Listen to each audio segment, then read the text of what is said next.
بسم اللہ الرحمن الرحیم۔ پیارے ناظرین محترم، السلام علیکم۔ آج کا ہمارا موضوع ہے اپنے بچوں کو بد دعا نہ دیں۔ اپنی اولاد کو بد دعا نہ دیں۔ ایک خاتون کہتی ہے، ایک دن میں اپنے گھر کی صفائی کر رہی تھی، اتنے میں میرا بیٹا آیا اور شیشے سے ایک شاہکار تحفہ گرا دیا اور وہ ٹوٹ گیا۔ میں اس سے بہت ناراض تھی کیونکہ یہ بہت مہنگا تھا اور میری ماں نے مجھے دیا تھا اور میں اسے پسند کرتی تھی اور اسے رکھنا چاہتی تھی۔ میں نے غصے سے اسے بلایا اور کہا، میرا رب ایسی دیوار گرائے جو تمہاری ہڈیاں توڑ دے۔ وہ خاتون کہتی ہے، سال گزر گئے اور میں اس بد دعا کو بھول گئی اور مجھے اس کی پرواہ نہیں تھی اور نہ ہی مجھے معلوم تھا کہ وہ آسمان پر چڑھ گئی۔ میرا بیٹا اپنے بھائیوں اور بہنوں کے ساتھ پلا بڑھا اور وہ میرے دل میں، میرے بیٹوں میں سب سے زیادہ پیارا تھا۔ میں اس کو ہوا لگنے سے بھی ڈرتی تھی۔ وہ میرے لیے اپنے بھائیوں اور بہنوں سے زیادہ نیک تھا۔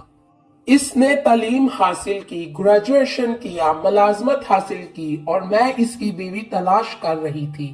اس کے والد کی ایک پرانی عمارت تھی اور وہ اسے گرا کر دوبارہ تعمیر کرنا چاہتے تھے۔ میرا بیٹا اپنے والد کے ساتھ عمارت کی طرف گیا اور مزدور منہدم کرنے کی تیاری کر رہے تھے اور اپنے کام کے درمیان میرا بیٹا اپنے والد سے دور چلا گیا اور کارکن نے اسے نوٹس نہیں کیا تو دیوار اس پر گر گئی۔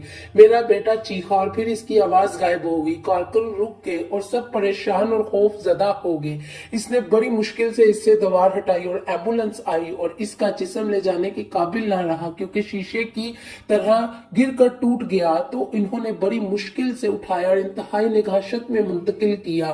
اور جب اس کے والد نے مجھے خبر کی تو میں بے ہوش ہو گئی اور جب مجھے ہوش آیا تو گویا اللہ تعالیٰ نے میری آنکھوں کے سامنے وہ گھڑی بحال کر دی جس میں میں نے بچپن میں کئی سال پہلے اس کے لیے بد دعا کی تھی، اور مجھے وہ بد دعا یاد آ گئی اور میں روتی رہی یہاں تک کہ میں دوبارہ ہوش کھو بیٹھی۔ جب ہسپتال میں مجھے افاقہ ہوا تو میں نے اپنے بیٹے کو دیکھنے کے لیے کہا۔ میں نے اسے دیکھا اور کاش میں اسے اس حالت میں نہ دیکھا ہوتا۔ ان لمحوں میں میرے دل کی دھڑکن رک گئی اور میرے بیٹے نے آخری سانس لی۔ میں نے روتے ہوئے کہا، کاش وہ دوبارہ زندہ ہو جائے، گھر کے تمام فن پاروں کو توڑ دے، بس میں اسے نہ کھوؤں۔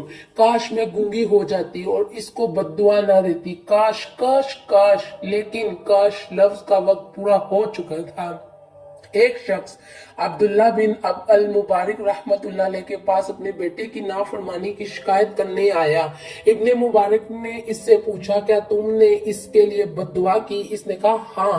اس نے کہا، جاؤ، تم نے ہی اسے خراب کر دیا۔ ہر ماں اور باپ کے لیے میرا پیغام ہے، اپنے بچے کو غصے میں بد دعا دینے میں جلد نہ کریں۔ شیطان مردود سے اللہ کی پناہ مانگیں۔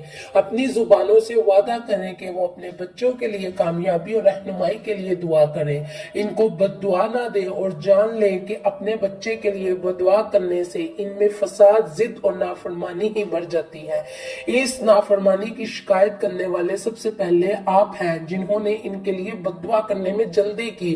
اپنے بچوں کو بد دعا نہ دیں بلکہ اللہ تعالیٰ سے اس کی اصلاح اور رہنمائی کے لیے دعا کریں، اور جب بھی ہم اپنے بچے کو خوش ہوتے ہوئے اور کھیلتے ہوئے پائیں تو ان کے لیے دعا مانگے، اے اللہ، میں تجھ سے دعا کرتا ہوں کہ انہیں جنت میں خوش رکھ جیسا کہ تو نے دنیا میں خوش رکھا۔